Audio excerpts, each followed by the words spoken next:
Hello students, good morning.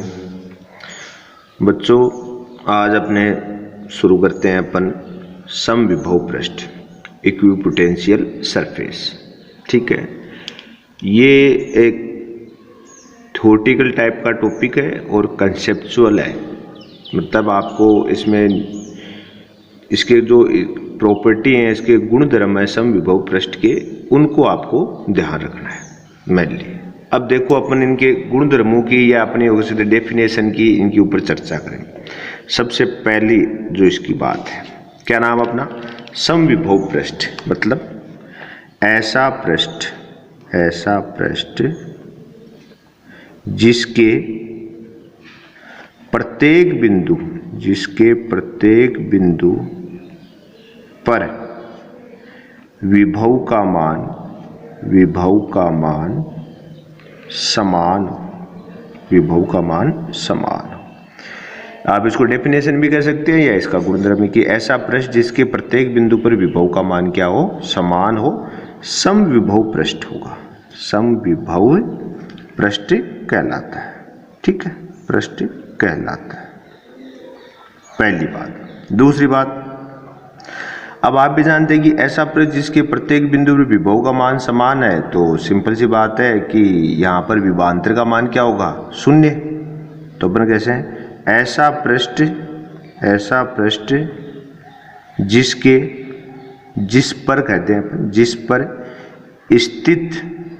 पर स्थित किन्हीं दो बिंदुओं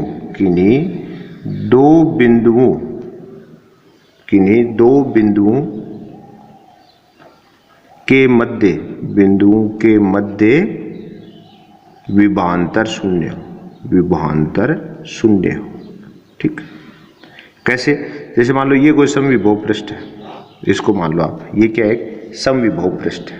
ठीक है, अब इस पे ये मान लो कोई ए पॉइंट है, ये कोई पॉइंट ले लिया बी पॉइंट, तो यहाँ पर वोल्टेज क्या हो गया? VA, और यहाँ पर वोल्टेज अपने क्या मान लिया? VB। तो अगर ये समविभव पृष्ठ है तो अपन क्या कहेंगे? VA = VB कि दोनों के ऊपर वोल्टेज की वैल्यू सेम होगी। तो VA - VB बराबर क्या हो गया? डेल V हो गया ना, विभवांतर। इसकी वैल्यू किसके इक्वल होनी चाहिए? 0। समविभव पृष्ठ पर स्थित किन्हीं भी दो बिंदुओं के मध्य विभवांतर का मान क्या होता है? शून्य होता है। ठीक है। थर्ड, समविभव पृष्ठ पर किसी आवेश को एक स्थान से दूसरे स्थान पर ले जाने की स्थिति में किए गए कार्य का मान शून्य होता है। किए गए कार्य का मान शून्य होता है। ठीक, क्यों? W = क्या होता है? Q × del V। ठीक है, अब आप भी जानते हैं कि यहाँ पर अपन ने कहा कि समविभव पृष्ठ में डेल V की वैल्यू क्या होती है? 0। विभवांतर की वैल्यू क्या है? 0। उस स्थिति में कार्य की वैल्यू भी क्या आएगी? 0 आएगी। ये आपको बेसिकली ध्यान रखना है कि समविभव पृष्ठ एक ऐसा पृष्ठ है जिसके प्रत्येक बिंदु पर क्या है? विभव का मान समान है। दूसरी बात, उसी बात को अपन ने घुमा रहे हैं कि समविभव पृष्ठ ऐसा पृष्ठ है जिस पर स्थित किन्हीं दो बिंदुओं के बीच का विभवांतर की वैल्यू क्या होगी? शून्य। और थर्ड पॉइंट क्या आ गया? अगर विभवांतर शून्य है तो समविभव पृष्ठ पर स्थित किसी भी आवेश को एक बिंदु से दूसरे बिंदु पर ले जाने की स्थिति में किए गए कार्य का मान क्या होगा? शून्य होगा। ठीक है, देखो एक बात और ध्यान रखो, चालक हमेशा समविभव पृष्ठ होते हैं।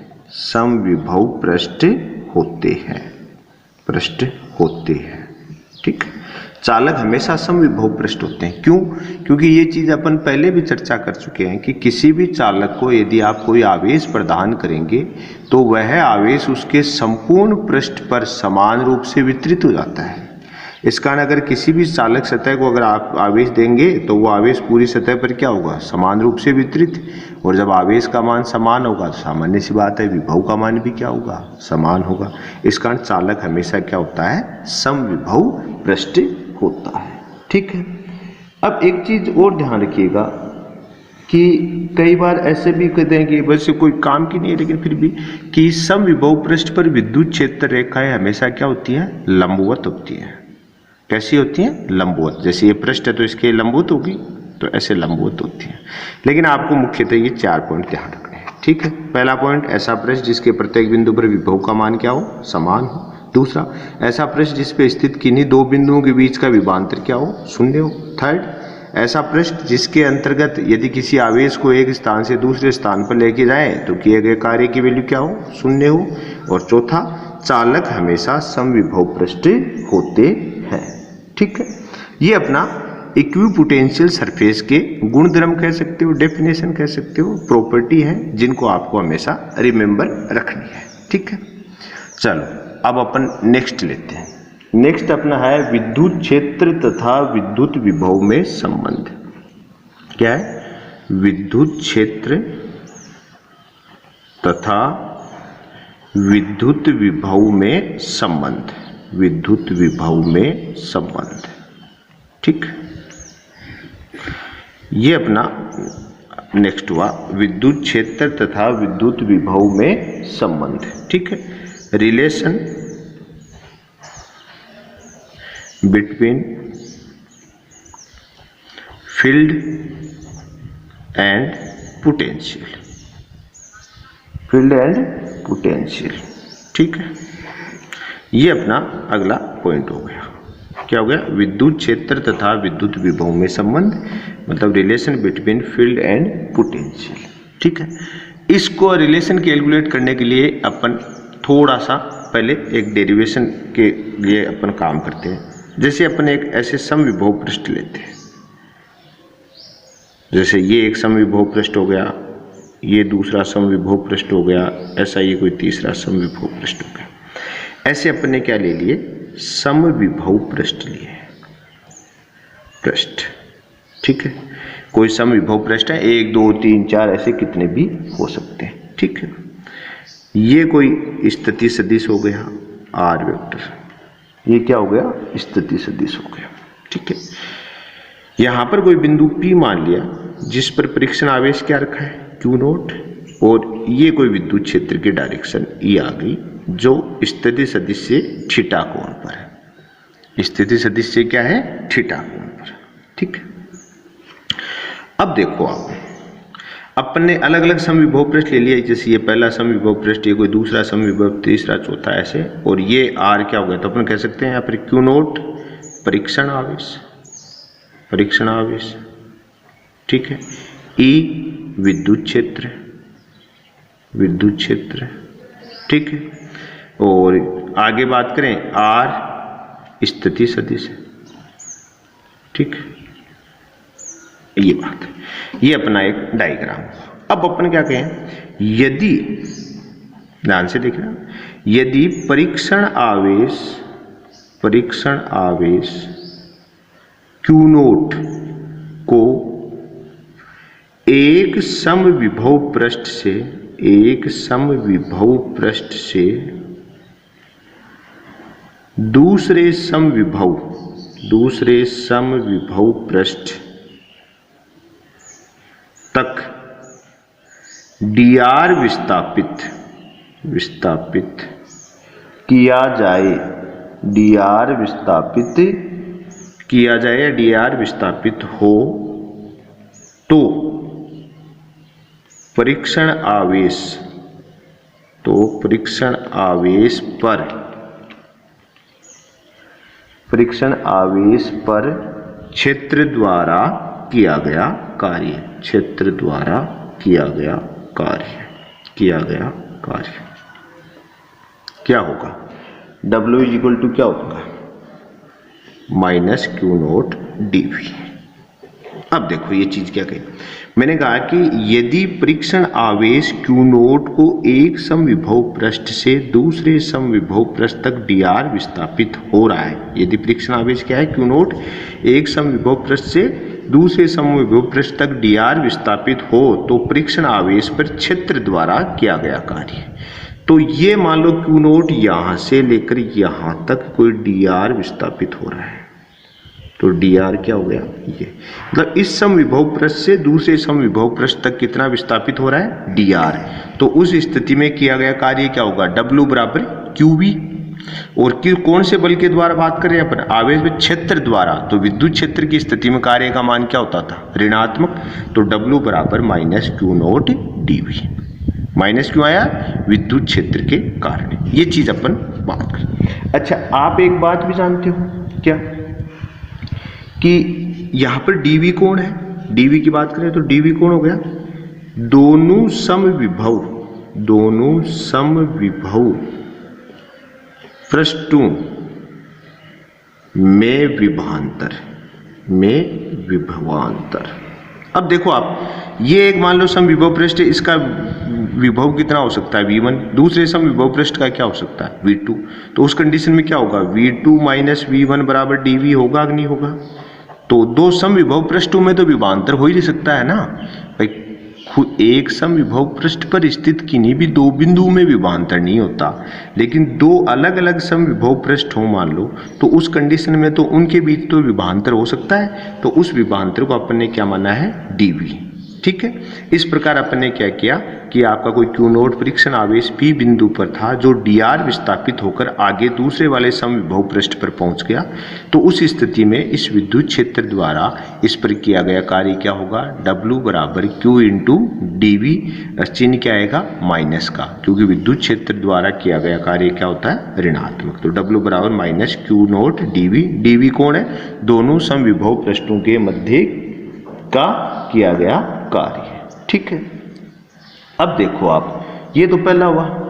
अब एक चीज और होता है, क्या, कार्य का एक फॉर्मूला और आप भी जानते हो क्या होता है, W बराबर क्या हो सकता है, FE dr कोस थीटा। ये भी तो हो सकता है ना, FE dr मतलब बल गुणा विस्थापन। तो W बराबर क्या लिख सकते हैं, Q naught E dr cos theta. क्यों, क्योंकि FE बराबर क्या हो गया, QE। ये इक्वेशन नंबर सेकेंड। दोबारा देखो, अपन क्या है कि यहाँ पर कार्य का फॉर्मूला के कौन से कार्य निकाल रहे हैं, कार्य W बराबर FD कोस थीटा थे, यहाँ पर बल गुणा विस्थापन। तो यहाँ पर अपने कार्य को FE dr कोस थीटा मतलब Q naught E dr cos theta भी लिख सकते हैं। ये इक्वेशन नंबर अपन ने सेकंड मान ली। ये तो वोल्टेज के टर्म्स में कार्य था, ये किसमें, विद्युत क्षेत्र की टर्म्स में। क्यों कर रहे हैं अपन ऐसा, क्योंकि हमारा हेडिंग ही क्या है, विद्युत क्षेत्र और विद्युत विभव में संबंध। तो एक कार्य तो आपने किसकी टर्म में निकाल लिया, वोल्टेज की टर्म्स में। दूसरा कार्य किस में निकाल रहे हो आप, इलेक्ट्रिक फील्ड की टर्म्स में। अब देखो आपके पास इक्वेशन फर्स्ट और सेकंड दोनों ही किसको डिपेंड कर रही है, वर्क को। तो अपन दोनों को इक्वल रख सकते हैं। तो अपन कहते हैं इक्वेशन फर्स्ट व सेकंड से। तो फर्स्ट सेकंड से क्या है, देखो minus Q naught dV is equal to Q naught E dr cos theta. दोनों इक्वल होंगी, दोनों किसको रिप्रेजेंट कर रही हैं, वर्क को। तो ये अपना कैंसिल हो गया। तो अपन ऐसा भी लिख सकते हैं, देखो E cos theta is equal to minus dV upon dr। ये आपका आया। अब देखो E कोस थीटा रियल में क्या है, E कोस थीटा क्या है, E कोस थीटा विद्युत क्षेत्र E का स्थिति सदिश R की दिशा में घटक है। ठीक है, घटक है कि नहीं है, देखो आप यहां पे देख लो आप इसमें, अगर ये विद्युत क्षेत्र ऐसे है तो इस डायरेक्शन में घटक क्या आएगा इसका, E कोस थीटा है, अगर इधर क्या आएगा E साइन थीटा। तो ये इस कंडीशन में क्या हो गया, घटक हो गया। तो E कोस थीटा आएगा, तो इसको शॉर्ट में अपन लिख सकते हैं ER is equal to minus dV upon dr। ठीक है, इस कंडीशन में अपना E R is equal to आ गया minus D V upon D R. ठीक है, अब ये तो ई की डायरेक्शन, अब आर की वैल्यू क्या हो सकती है? आर तो एक्स में भी हो सकता है स्थिति सदिश, वाई में भी हो सकता है, जेड में हो सकता है, मतलब तीनों भी हो सकता है। तो अपन कह सकते हैं ई एक्स हो तो उस कंडीशन में क्या होगा? Minus D V upon D X या minus del V upon del x.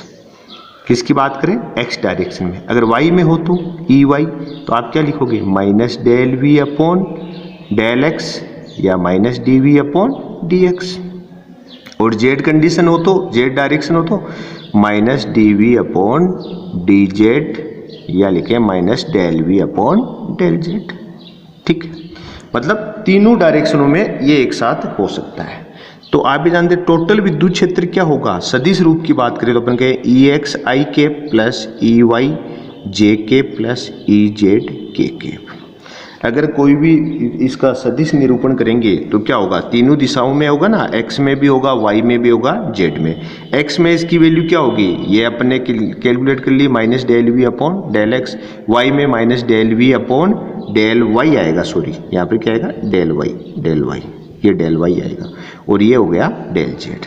तो वैल्यू पुट करें तो E vector is equal to minus del V upon del X I के plus minus del V upon del Y J के plus minus del V upon del Z के cap. ठीक है, ये इसको और सोल्व करें तो E vector is equal to क्या हो सकता है? माइनस कॉमन ले लो आप, तो माइनस कॉमन ले लिया तो अंदर क्या बच गया? Del V upon del X I cap और माइनस ये क्या हो जाएगा? Plus del V upon del Y और plus del V upon del Z, ये जे कैप ये के कैप। ठीक, और सोल्व करें इसको तो इसको ऐसा लिख सकते हैं E vector is equal to minus del upon del X I cap del upon del Y J cap और plus del upon del Z के कैप। वी कॉमन ले लिया अपन, या E is equal to minus gradient V. ठीक है, और ये इसको ऐसा लिख सकते हैं E is equal to vector is equal to minus gradient V. ये आपका ग्रेडियंट है जी, ग्रेडियंट, या इसको लिख सकते हो आप ओब्लिक कोण। क्या है ये आपका del upon del X I के plus del upon del Y J के plus del upon del Z के। ठीक, ये चीज़ है। तो यहाँ से एक अपना रिलेशन आ गया डायरेक्टली किसमें? विद्युत क्षेत्र। और इसमें क्या हो गया कि E इज इक्वल टू होगा हमेशा minus del V upon del R. ठीक है, ये हमारा संबंध आ गया किसमें? विद्युत क्षेत्र और विद्युत। दोबारा देख लो आप, अपने दोनों इक्वेशन को इक्वल रख दिया तो अपने देखा कि दोनों कार्य इक्वल रखा तो क्यू नोट तो कैंसिल हो गया। तो क्या बन गया हमारे पास? E cos theta is equal to अपन लिख सकते हैं minus D V upon D R. मतलब ये ई कोस थीटा कौन है? विद्युत क्षेत्र का कौन सी? आर डायरेक्शन में स्थिति सदिश आर की दिशा में घटक है। तो अपन इसको ई आर लिख सकते हैं। E R is equal to minus del V upon del R. अब विद्युत क्षेत्र तो पर्टिकुलर एक्स डायरेक्शन में भी हो सकता है, वाई डायरेक्शन में भी हो सकता है, जेड में भी हो सकता है। इसका एक्स डायरेक्शन में होगा तो उस स्थिति में क्या लिखेंगे? एक्स डायरेक्शन का विद्युत क्षेत्र क्या होगा? Minus D V upon D X या minus del V upon del X. अगर वाई डायरेक्शन की बात करेंगे तो ई वाई होगा minus del V upon del Y बराबर minus D V upon D Y. ठीक है, या फिर लिख सकते हैं जेड डायरेक्शन में आ जाएगा तो minus del V upon del Z. अगर अपन सदिश निरूपण करें विद्युत क्षेत्र तीनों डायरेक्शन में एक्स वाई जेड के लिए होगा तो क्या होगा? ई एक्स आई के प्लस ई वाई जे के प्लस ई जेड के होगा। अब आप भी जानते हैं कि ई एक्स ई वाई और ई जेड की वैल्यू आपके पास है, आपने पुट कर दी। पुट करने के बाद में क्या हुआ? माइनस कॉमन ले लिया और फिर हमने देखा कि वी कॉमन ले सकते तो वी कॉमन ले लिया। तो ये जो अंदर बच गया आपके पास del upon del X I के plus del upon del Y J के plus del upon del Z के, इसको अपन ग्रेडियंट बोलते हैं मैथ में, सदिश में ये ग्रेडियंट। तो E is equal to minus gradient V भी हो सकता है। और आपको जब भी कोई न्यूमेरिकल आए तो आप directly E is equal to minus del V upon del R ये टर्म लगा के आप सोल्व कर सकते हैं। ठीक है, जैसे मैं आपको एक एग्जांपल में बताता हूँ, एग्जाम्पल करके बता देता हूँ जिससे आपको क्या क्लियर हो जाएगा। जैसे आपको कहा कि किसी विद्युत क्षेत्र आपको कोई एग्जाम्पल दिया, किसी विद्युत क्षेत्र में विद्युत विभव किसी विद्युत क्षेत्र में विद्युत विभव निम्न सूत्र से दिया जाता है, निम्न सूत्र से दिया गया है। ठीक है, दिया गया है, क्या है सूत्र देखो, दे रखा है V बराबर 343 अपॉन R वोल्ट, ये आपको एक सूत्र से दे रखा है। ठीक है, साथ में स्थिति सदिश का मान भी दे रखा है। क्या दे रखा है, स्थिति सदिश R vector is equal to 3ik plus 2j minus 6k metre पर विद्युत क्षेत्र ज्ञात करो, पर विद्युत क्षेत्र ज्ञात करो। ठीक है, अब देखो आपको क्या किया, इसने कहा कि किसी विद्युत क्षेत्र में विद्युत विभव निम्न सूत्र से दिया हुआ है, V बराबर 343 अपॉन R वोल्ट है, और स्थिति सदिश दे रखा है R वेक्टर जो 3ik plus 2j minus 6k metre पर विद्युत क्षेत्र ज्ञात करो। मतलब आपको E ज्ञात करना है और V आपको दिया हुआ है। तो देखो हमारे पास क्या है formula, E is equal to क्या है अभी पढ़ा, minus del V upon del R। ठीक है, minus del V upon del R, तो इज इक्वल टू क्या हो गया, डेल अपॉन डेल R। इसकी वैल्यू कितनी दे रखी है, 343 अपॉन R, 343 अपॉन R। ठीक है, अब इसको सोल्व करें तो E इज इक्वल टू आ जाएगा, देखो 343 का तो कोई समाकलन होना नहीं है। ठीक है, और ये हो जाएगा del upon del R, R की घात माइनस 1। इसका समाकलन समाकलन का अवकलन, तो इसका अवकलन करोगे तो 343 डेल अपॉन डेल R क्या हो जाएगा, माइनस और R की घात माइनस 1 मतलब क्या हो गया, माइनस 343 अपॉन R स्क्वायर। ठीक है, ये अपना विद्युत क्षेत्र का मान आ गया। ठीक है, मतलब क्या हुआ, हमने फॉर्मूला है E is equal to minus del V upon del R। V की वैल्यू हमारे पास है 343 बट्टे R, तो 343 तो बाहर हो गया। अगर 1 बट्टा R का अवकलन करोगे तो 1 बट्टा R को अपन R की घात माइनस 1 भी लिख सकते हैं। और कौन सा फॉर्मूला लगाया, D अपॉन dx, x की घात n का अवकलन क्या होता है, n x की घात n माइनस 1। तो इसका लगाएंगे तो n लगाएंगे तो n का अर्थ हो गया माइनस 1 और n माइनस 1 मतलब माइनस 1 में माइनस 1 घटाया तो माइनस 2 गया, तो 1 बट्टा R स्क्वायर आ गया। ठीक है, अब R इज इक्वल टू आपको वैल्यू कितनी दे रखी है, देखो R की वैल्यू दे रखी है इसने 3i ठीक है प्लस 2j माइनस 6k ये R वेक्टर है। अब यहाँ पे R स्क्वायर, तो अगर अपन R वेक्टर का मोड कैलकुलेट करें तो मोड कैलकुलेट करेंगे तो क्या होगा, अंडर रूट क्या होगा, X square plus Y square plus Z square, तो अंडर रूट 3 का स्क्वायर प्लस 2 का स्क्वायर प्लस 6 का स्क्वायर। तो देखो 9 plus 4 plus 36 is equal to under root 49 is equal to 7। ठीक है, तो E इज इक्वल टू क्या आ गया, माइनस 343 अपॉन 7 का स्क्वायर, या E इज इक्वल टू 7। ठीक है, ये आपका माइनस कंडीशन में 7 आ गया। ठीक है, एक तो ये आंसर आ सकता है, या फिर एक चीज और हो सकती है क्या, कि यहाँ से आप इसको अपने पास E इज इक्वल टू क्या आया, minus 343 upon R square into R cap. अगर सदिश रूप करें तो सदिश रूप में अगर अपन इसको बात करें तो ये क्या होगा, R कैप होगा, और R cap is equal to क्या लिखोगे आप, R vector upon R vector का मोड। तो अपने इसको ऐसा लिख सकते हैं, E vector is equal to minus 343 upon R square into R vector upon R vector का मोड। तो is equal to E vector is equal to minus 343 R cube into R vector. ये आ जाए तो इस कंडीशन में देखो minus 343, R की वैल्यू कितनी निकाली हुई है, 7 है ना, तो अपन लिखेंगे 7 का क्यूब इंटू R वेक्टर क्या है, R वेक्टर 3i के प्लस 2j के माइनस 6k के। तो ये कैंसिल हो गया, तो E vector is equal to minus 3ik plus 2jk minus 6k। ये आपका इस कंडीशन में ये आंसर भी आता है। ठीक है, तो ये तो सदिश स्वरूप हो गया ई वेक्टर का।